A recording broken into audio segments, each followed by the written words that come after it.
जी शारदा, आप सुन रहे हैं काशी, एक प्रेम कहानी। इसे लिखा है प्रीति तिवारी ने।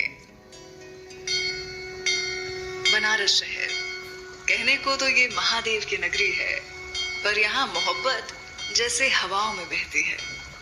हर किसी का दिल एकदम खरे सोने सा है।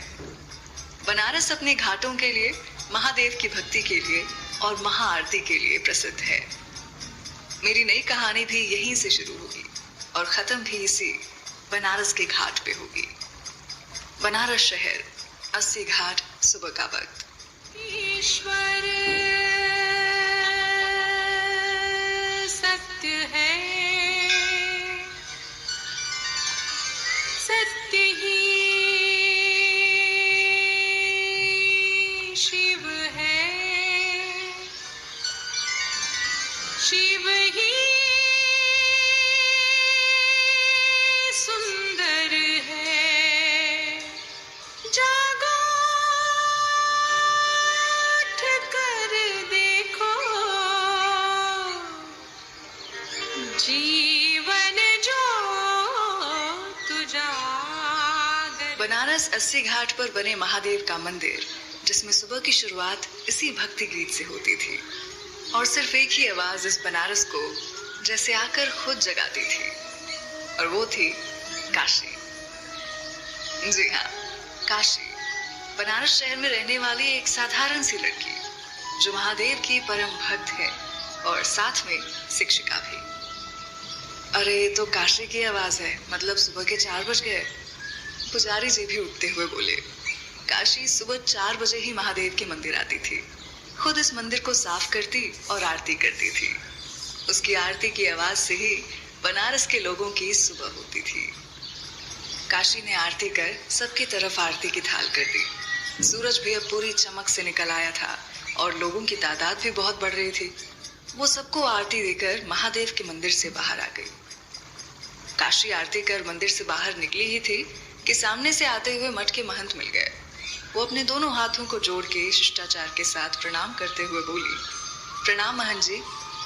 महंत जी ने उसे आशीर्वाद देते हुए पूछा, अरे काशी बिटिया, प्रणाम, कैसी हो बिटिया? काशी ने मुस्कुराकर सर झुकाकर बोला, जी अच्छे हैं महंत जी। आरती हो गई बिटिया? जी हो गई, हम बस घर जा रहे थे, स्कूल के लिए देर हो रही है। अरे हाँ, जाओ बिटिया जाओ, खुश रहो। महंत जी आशीर्वाद देके आगे बढ़ गए। काशी भी घाट से होते हुए बनारस की गलियों में चली आई। बनारस की गलियां तंग जरूर होती हैं, पर चहल पहल भी बहुत होती है। यहाँ आपको सन्नाटा कभी मिल ही नहीं सकता। कभी कभी तो रात भी यहाँ की भोलेनाथ के नमों से गुंजायमान रहती है। काशी एक दुकान पर रुकी। दुकान का नाम था शर्मा मिष्ठान भंडार। उसने दुकान पर बैठे एक मोटे से बूढ़े से आदमी से कहा, काका प्रणाम, कचौरी और जलेबी बांध दीजिए जल्दी से। अरे काशी बिटिया, आ गई तुम? अरे तुम्हारी कचौरी और जलेबियां हम बांध के रखे हैं बस अभी, और तुम आ भी गई। ये थे दुकान के मालिक शर्मा जी। ये बोल शर्मा काका ने कचौरी और जलेबी की थैली उसे पकड़ा दिया। उसने काका को पैसे देते हुए पूछा, शुक्रिया काका, चलते हैं। और जय आ रहा है ना स्कूल, कहीं छुट्टी तो नहीं किया? तभी शर्मा काका के पीछे से जय, जो कि 8 साल का था, उसने कहा, नहीं दीदी, हम तो कब के तैयार हो गए। काशी ने उसे देख मुस्कुराया और थैली लेकर घर वापस आ गई। काशी घर आकर आंगन में जूतियां उतारकर सामने बने तुलसी को हाथ जोड़कर वहां मंदिर से लाया हुआ फूल रख जैसे ही वो घर के अंदर आई तो उसके बाबा आनंद त्रिपाठी जी बैठे हुए थे। उसके बाबा ने बिना उसकी तरफ देखे कहा, आ गई आप काशी? काशी कचौड़ी और जलेबी की थैली मेज पर रखते हुए बोली, आपको कैसे पता चल जाता है कि ये हम हैं? उन्होंने अखबार मोड़ के सामने रखे टेबल पर रखते हुए कहा, आपकी पायल की आवाज से, जो हम आपको बचपन से पहनाते आए हैं, उसकी आवाज से। काशी ने मेज पर नाश्ता लगाया और अपने बाबा को भी नाश्ते के लिए बुला लिया। उन्हें नाश्ता करा, खुद नाश्ता कर वो स्कूल के लिए निकल गई और उसके बाबा आश्रम चले गए। आनंद जी के दोस्त राजेंद्र प्रताप सिसोदिया जी का आश्रम था, जिसे वो खुद देखते थे। उसका कार्यभार वही देखा करते थे। उनके दोस्त इंदौर के शाही घरानों में से एक थे और वहीं अपना कारोबार करते थे। साल में एक बार आकर वो सबसे मिलते थे। काशी उनके लिए उनकी बेटी से बढ़ के थी। उनके परिवार में वो अकेले थे, इसीलिए अपना सारा प्यार काशी पर ही लुटाया करते थे।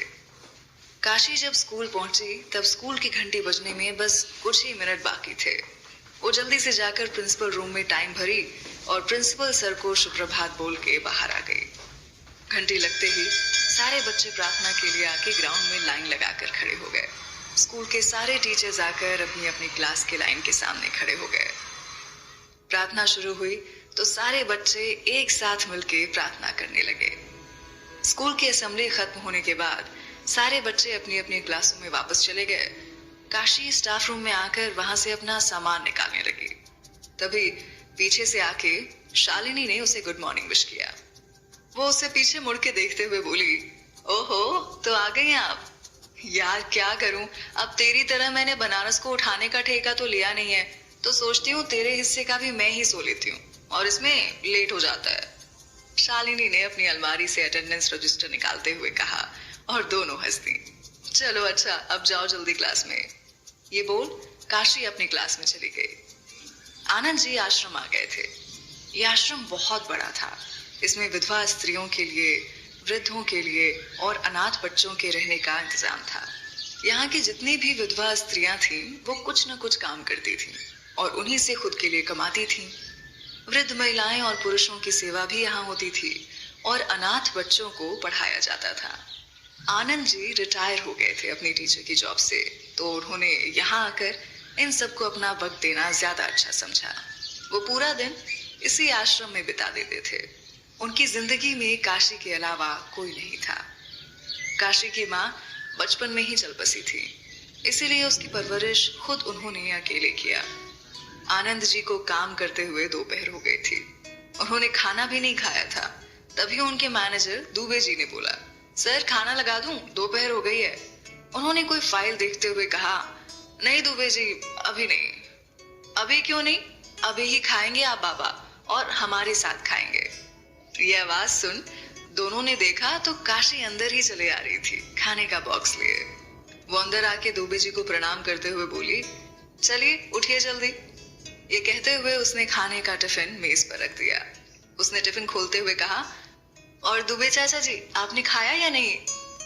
आनंद जी ने फाइल रखते हुए उससे पूछा, पर काशी आप यहाँ क्या कर रही हैं? उसने खाना एक प्लेट में निकालते हुए कहा, आपको खाना खिलाने आए हैं, चलिए आप भी आ जाइए चाचा जी। अरे नहीं बिटिया, हम लेकर आए हैं, आप खाओ, हम भी चलते हैं।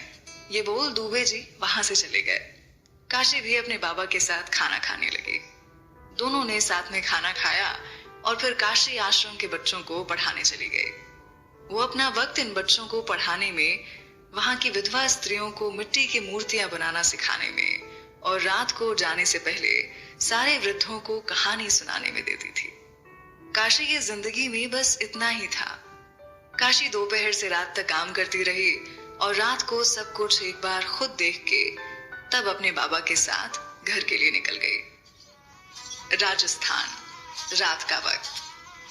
कहा जाता है कि राजस्थान एक खूबसूरत राज्य है और उसकी शान यहाँ की सभ्यता, यहाँ का रहन सहन और खाना है। पर फिर भी इस शहर में कोई था जो थोड़ा अजीब, अलग और अकेला था। इस शहर का मशहूर राजपूत और एक बैचलर व्यापारी, पूरा राजस्थान जिसके एक शब्द पर हिल जाता था, और वो था अभय प्रताप सिंह। अभय के घर में कोई नहीं था। कहते हैं कि जिसका जितना नाम मशहूर होता है उतने ही उसके दुश्मन भी होते हैं। इसी दुश्मनी में उसने अपने सारे घर वालों को खोया और आज वो जिंदगी में अकेला था और ये अकेलापन उसके स्वभाव को भी बदल गया। उसकी गाड़ी जैसे महल के गेट के अंदर आकर सामने दरवाजे पर रुकी तो कुछ नौकर जल्दी जल्दी से बाहर आए। अभय गाड़ी से उतरा, एक रौबदार चेहरा। वो गाड़ी से बाहर आकर अंदर आया और नौकर उसका सामान लेके उसके पीछे आए। एक नौकर ने डरते हुए पूछा, हुकुम सा, खाना? जी लगाइए, हम आते हैं। ये बोल के वो अपने कमरे में चला गया। कमरे में पहुंचकर उसने अपना कोट निकाल कर रखा ही था कि तभी मोबाइल बजा। उसने फोन उठाया और सख्त आवाज में पूछा, काम हुआ या नहीं? दूसरी तरफ से डरती हुई आवाज में कोई बोला, नहीं साहब, उस लड़की ने मना कर दिया है उस जमीन को देने के लिए। 1-2 टके की लड़की की इतनी जरूरत कि वो अभय प्रताप सिंह को मना करे। हम आ रहे हैं कल वहां, हम भी तो देखें कौन पैदा हो गया है इस धरती पर ऐसा जो हमें ना करना जानता है। ये बोल उसने फोन काट गुस्से में बिस्तर पे फेंक दिया। बनारस शहर, रात का वक्त। काशी दूध गर्म करके अपने बाबा के कमरे में आई तो देखा कि आनंद जी बैठे रामायण पढ़ रहे थे। उसने दूध का गिलास उन्हें देते हुए और रामायण लेके माथे लगा बंद करके रखते हुए कहा, बाबा चलिए अब दूध पी लीजिए और सो जाइए और रखिए रामायण अब। आनंद जी भी गिलास लेके बिस्तर पर बैठ गए। काशी कपड़ों को तह करते हुए बोली, बाबा आज फिर वो लोग आए थे जमीन के लिए, मैंने मना कर दिया। उन्होंने चिंता जताते हुए कहा, काशी बेटा, अगर वो लोग चाहते हैं वो जमीन तो दे के छुट्टी करो ना, क्यों ऐसे लोगों से लफड़ा लेना? आपकी जान हमारे लिए बहुत कीमती है बेटा, कुछ नहीं होगा हमें, और वो जमीन हम किसी को नहीं देना चाहते और ना देंगे, वो माँ ने हमें दिया था। वो इतना कह के अपने बाबा को सुला के वहां से चली गई। वो छत पर आकर खड़ी हो गई। हल्की हल्की सी ठंड थी। वो चांद को देखते हुए बोली, कोई ऐसा भी हो सकता है क्या महादेव जी, एक जमीन के लिए इतना पागल? जब ना बोल दिया तो क्यों फिर बार बार? वो जब भी गुस्सा होती तो ऐसे महादेव जी को शिकायत करती थी। दूसरी तरफ अभय अपने कमरे में बनी बड़ी सी बालकनी में खड़ा होकर आसमां की तरफ देख के बोला, मुझे ना सुनना पसंद नहीं, और तुम एक मामूली सी लड़की जिसने मुझे सिर्फ ना नहीं बोला, मुझे मजाक समझ लिया। अब मैं तुम्हें बताऊंगा मैं कौन हूं। Wait and watch.